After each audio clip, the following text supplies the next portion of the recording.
warahmatullahi wabarakatuh. Peristiwa yang terjadi di Suriah memang bisa dilihat dari dua sisi.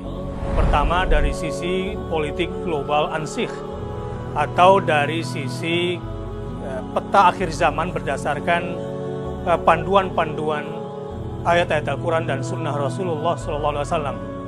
Sebagai seorang Muslim tentu cara pandang kita dalam melihat peta persoalan dunia tidak pernah boleh lepas dari ideologi, bahkan dalam memandang sejarah.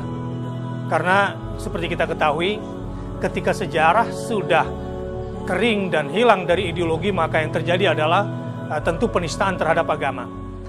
Sebagaimana saya memandang masalah Suriah, misalnya, bahwa memang secara kausalitas keduniaan bermula dari Arab Spring. Ini kausalitas.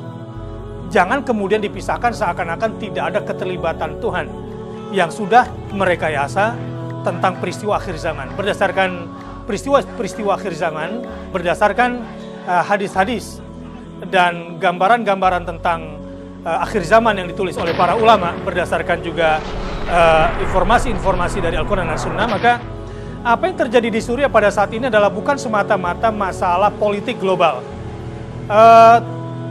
Saya ingin katakan terlalu hebat Amerika, terlalu hebat Israel kalau bisa menciptakan suasana seperti ini semata-mata adalah karena faktor proksi. Ada campur tangan mereka. Tetapi apa yang terjadi sesungguhnya adalah ketetapan Allah Subhanahu wa Ta'ala. Terlalu hebat seandainya mereka bisa merekayasa ini semua. Bahkan Al-Qaeda yang konon katanya mereka yang buat tapi mereka pada akhirnya tidak bisa mengendalikan, atau ISIS yang mereka katanya buat tapi pada akhirnya tidak bisa mengendalikan, ini kan sebuah peristiwa liar yang pada akhirnya setiap orang yang memandang peristiwa Suriah ini harus jujur bahwa ada kekuatan lain di luar rekayasa ini.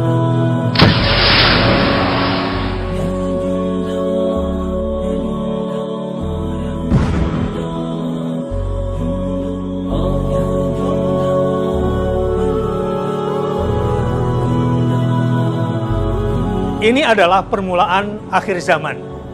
Jadi terlalu tolol buat saya kalau saya melihat persoalan ini semata-mata proksi adalah manusia yang merekayasa ini. Iya, tetapi ingat, wa makaru wa makarallah wallahu khairul makirin.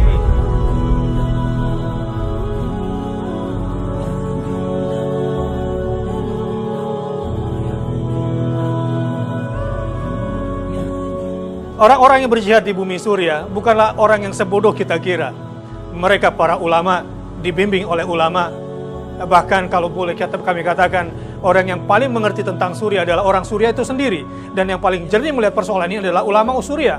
Katakanlah ulama mereka yang terkemuka, Syekh Qurayyim Rajih misalnya, atau ketua ulama Rabita Ulama Syam misalnya, Usama Ar-Rifai. Mereka orang-orang yang berada di dalam, dilahirkan di dalam Suriah, melihat persoalan berdasarkan nusus syar'iyyah. Sampai di sini saya ingin mengatakan ini bukan sekedar proksi.